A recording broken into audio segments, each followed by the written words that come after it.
police believe 3 suspects are being sought in connection with the murder of 30-year-old Olorato Mongale are part of a syndicate targeting and robbing women, particularly at shopping malls. Fezile Ngubane, Philangenkosi, Makhaya and Bongani, Mthimkhulu are believed to be residing in KwaZulu-Natal, and Mongale's body was discovered on Sunday in Lombardy West in Johannesburg, just hours after she was picked up for a date by a man driving a Volkswagen Polo. The vehicle, which belongs to the father of one of the suspects, is alleged to have been used to pick up Mongale from her residential complex. Following last night's candlelight memorial, where loved ones, friends and the Lombardy West community gathered at the spot where Olorato Mongale's lifeless body was discovered, police believe they've made a breakthrough in the murder case. They've been able to locate and seize the wanted VW Polo allegedly used on Sunday to pick up Mongale. It was found at a panel beater workshop in Phoenix in Durban. We then proceeded to the home of one of the suspects, where we found the parent of one of the suspects who the vehicle belongs to. So in terms of the vehicle, we had our forensic experts that worked on the vehicle. And they found traces of blood. So they're still analyzing and trying to match the blood to try and ascertain who the blood belongs to. But we're quite confident that the vehicle that we have in custody now, it is the vehicle that was used in the commission of the murder of Olorato Mongale. Police believe the suspects are part of a syndicate and use the same modus operandi of targeting women at shopping malls, proposing to them until the women agree to meet and go out with them. Police say 2 of the accused are out on bail on a similar case. We had a similar case in Brakpan on the 20th of April, where a vigilant member of the South African Police Service actually picked up this suspicious-looking VW Polo on the side of the road. And upon further investigation, he then found that a woman was kidnapped. And he detained 2 suspects, Bongani, Mthimkhulu, Makhaya, on a charge of kidnapping and robbery. On the 22nd of April, they appeared before the Brakpan Magistrate Court, and on the 26th they got bail. So this particular vehicle, we had confiscated it. It was in our police vehicle pound, so in the SAP 13 store. It is in our custody until such a time that these suspects brought an application before court for us to release this vehicle, citing that the vehicle belonged to one of the parents. Police say they've deployed all available resources to track down these wanted suspects. The most important goal now is to find these 3 suspects. They will tell us who was involved in this particular crime, but we know that 2, 3 or all 3 of them were directly involved in the murder of Olorato. So they need to come forward and tell us what exactly happened. But if they don't come forward, we are on the ground. We have our teams. We have our SAPS anti-kidnapping task team. We've got our crime intelligence operatives. We've got, our FCS investigators. We've got our Gauteng provincial investigating unit that is working tirelessly. We've got the Hawks in KZN that have also been very instrumental.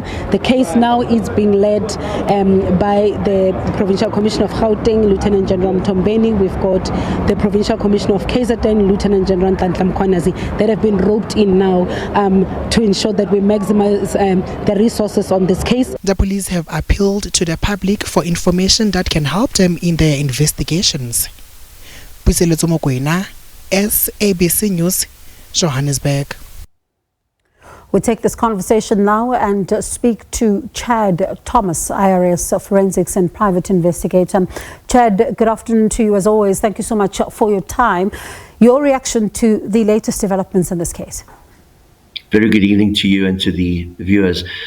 Exceptionally distressing case. Once again, the police and the National Prosecuting Authority are cast in the spotlight. And it seems that they're doing the right thing in respect to this particular matter. They're working very fast and tirelessly. They've recovered a vehicle. They've identified suspects. But of course, the greatest concern for everybody is, why were these guys back on the street? If they were arrested for something so serious in April, how is it that they got bail? If you look at kidnapping, and some of the crimes that they would have been accused of, those are Schedule 5 and Schedule 6 offences. Normally the onus switches to the accused to be able to prove why they should be released on bail, rather than the state having to prove why they shouldn't be released on bail. So this here smacks of an issue between the police and the NPA releasing these people, that these people have now become emboldened and enabled. And the question arises, whose fault was it? Was it the fault of the investigating officer for not investigating their backgrounds thoroughly enough and not giving enough information to the prosecutor? Or was it the prosecutor that was too lenient in their presentations to the court that allowed them to get bail? It's a very, very serious concern that we have.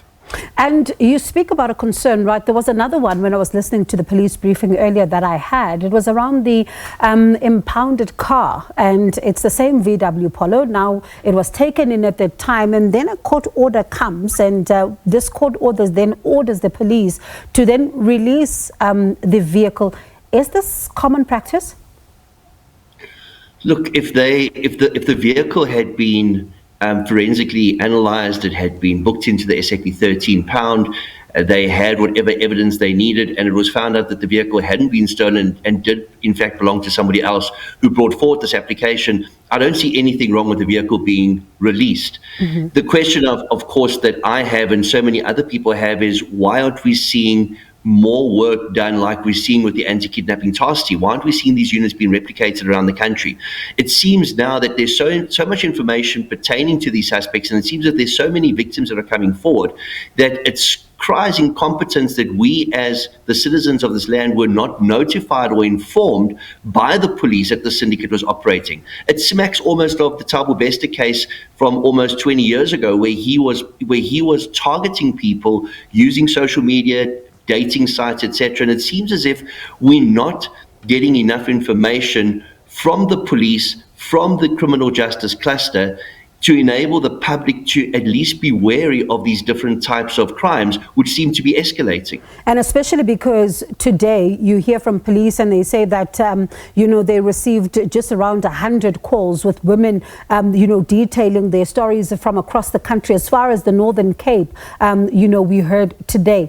And one wonders, though, is this a lack in intelligence gathering, or is there something else at play here that is potentially the reason why we don't have this information at hand to warn citizens of the country? I think that was the most frightening aspect that I learned today, that so many people have come forward that have been victims of this particular syndicate and this modus operandi. It's exceptionally concerning, and this isn't an intelligence operation. This would have been cases that are reported to the police, and it would have been a detective issue. There's a lot of miscommunications between police stations, between provinces, etc., and a lot of the time there isn't sufficient coordination. So these criminals can operate with impunity across provincial lines without necessarily the police in those areas knowing that these particular individuals have committed crimes in other areas. So I wouldn't say this is a failure on the side of intelligence. I'd say this is a failure on the side of communications between different detective units around the country. But of course, one has to take into consideration, and it's not an excuse, that our police are under-resourced and incapacitated rather when it comes to the detective side of policing. And that is always the critical conversation, Chad, because it speaks about the fact that if you are looking to deal effectively with the numbers that we see each time there are crime stats that are being presented, you are then going to need to strengthen the detectives, because if there is no coordination, for example, something as simple as that, when it comes to provinces, it also just begs the question, how much then can a detective effectively carry as far as the citizens are concerned and the matters that get reported? So then the South African Police Services, we're short about 8,000 detectives. The Hawks are only at about a 51% capacity, and prosecutors are not going to enroll dockets that they don't believe they're going to be able to successfully prosecute. This means that the majority of cases under investigation don't reach the prosecution stage. They're not enrolled because they remain undetected. Suspects aren't identified, suspects aren't arrested, and there isn't a strong enough case. And that leads to horrendous statistics. When one looks at rape, for example, you've got a 5% rate of conviction of cases reported to the police. Murder, 10% conviction rate of cases reported to the police. And this just enables and emboldens criminals, because they've got a 90 to 95% chance of getting away with the most horrendous crimes in this country. And that is quite a scary thought. And I wonder, another scary thought potentially could be, as some citizens are asking, is it possible that there may be another syndicate operating without citizens knowing? If it had to get to this point before, as you say, we could be told about information of people operating in malls, asking women out on a date, and then simply just robbing them. Most definitely, and we call them copycat syndicates. We've seen it with kidnapping, we've seen it with express kidnapping, we've seen it where syndicates establish themselves after seeing how successful other syndicates are. And this is the concern about bail. We see that a lot of people are languishing in our prisons that have been arrested for petty crimes and they can't afford bail. Now we see people arrested for serious crimes that are getting bail. This again comes down to what I said earlier. When there's no consequences or no accountability, all you are going to see is more criminals taking the chance and climbing those rungs on that ladder from being opportunistic criminals to becoming career criminals.